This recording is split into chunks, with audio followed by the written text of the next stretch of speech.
Hello, everyone. Welcome to Anointed Lady TV, the home of news and politics.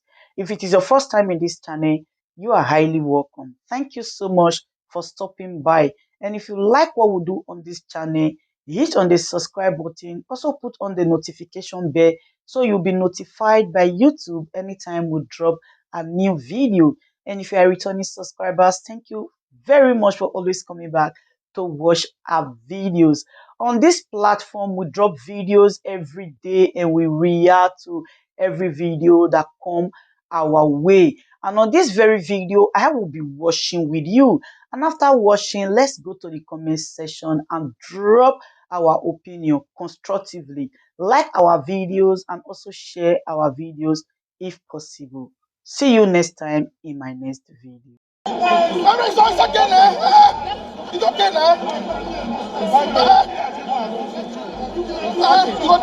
Sergius has issued a warning to his colleagues over their rejection of a bill that sought to stop wards and children of public servants from traveling abroad to acquire an education. He says, "You see, they don't have to accept it."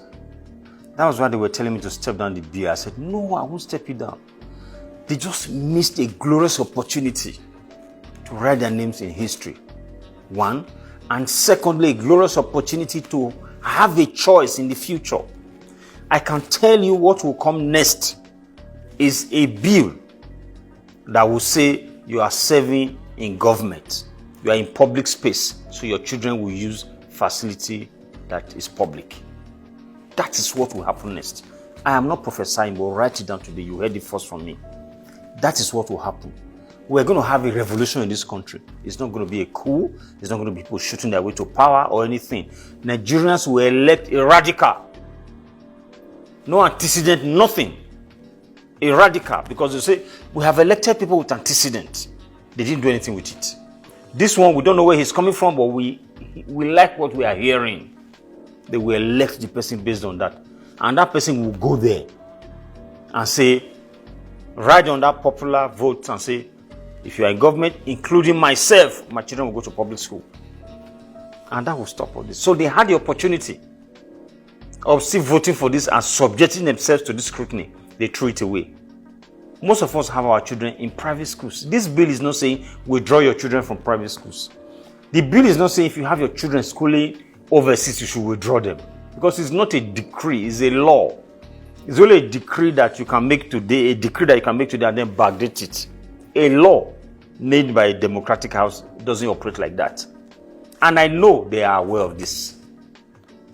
So it's their own lot to worry about. It's not for me. It's not whether I'm optimistic, whether they will subject themselves to that. They just missed a golden opportunity to choose a lesser evil. It will happen. It will happen. That they will be denied the opportunity of sending their children to private schools. It's going to happen. And very soon. So I will be here laughing. And they will remember me for this. The rejection of the bill saddens Sergius, who believes public schools have been neglected by the very people who send their children abroad to get good education. It makes me feel bad that we cannot read the signs. It's there, it's ominous. It's looming very large. That there's danger out there. We are politicians. We go to our constituencies. We see the hunger. We see the anger on the streets. But yet we close our eyes to the fact that it's going to be okay. It's never going to be okay. Something is going to give. And it's not going to give 20 years from today. It's going to give like tomorrow. Until we stand on the side of history to correct those things now. This doomsday is not coming, it's here already. I'm not a prophet of doom. But I can see it and I can feel it. This is not the same country I grew up in. Most of these public schools we are talking about today, we attended those schools. You go back to the schools today. You see male students cooking from every corner of the hostel. In our days, guys didn't used to cook. Even ladies, girls don't cook. The cafeterias are there. Let those that are living outside the campus. So if you want to eat good food, you go there. Maybe if you have a girlfriend, she will cook for you. That's how what used to happen. But go there today. And then they don't have the basic learning tools in schools. Research institutions don't have things for research. Lecturers are not paid, and we say it's okay. We should take steps to change this. We say it's okay. It's not okay.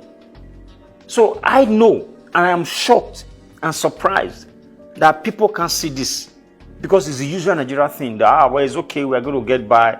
No. So we should be making laws right now that can cure the ill or the evil that's been happening in the last 30, 40 years.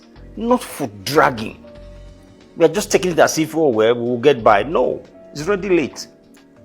We don't have the time. Time is of the essence. We need to make laws right now to correct things we didn't do in the past. But unfortunately, we still think we will survive it. But I'm sorry to say that we don't have the time. Nigeria Opposition Coalition celebrates Nigerian women on International Women's Day. On this occasion of the International Women's Day, the opposition family, led by the leader of the entire opposition family, Senator Sèériøůs, wish to congratulate our dear women, mothers, wives, daughters, and sisters, and express our solidarity with their aspiration and global expectation. It is another opportunity to reflect on how far we have come as a people in giving our women the pride of place in our society in conformity with relevant best practices. It is an occasion to reaffirm our support for implementable affirmative action for our women and to further re-emphasize our firm resolve to end all forms of gender-based violence within our powers. We therefore join all men of goodwill across the world to celebrate our immensely resourceful and industrious women, while calling on all parliaments to favorably expedite work on all women-friendly bills before them, to further enlarge the space for public participation of our women in the economic and social-political aspects of our lives. The opposition family wishes to express our sadness over the decision of the APC-led National Assembly leadership to slap our women few days to International Women's Day celebration by rejecting bills that would have opened the political space for more women participation and laid a strong foundation for the growth of our democracy. The leader of the opposition family, Senator Sèériøůs, is pained by this parliamentary decision and have since commenced action towards mobilizing our lawmakers on how best to deal with the challenges posed by the rejection of the bill. The opposition is also working hard to create more participation platforms for women internally.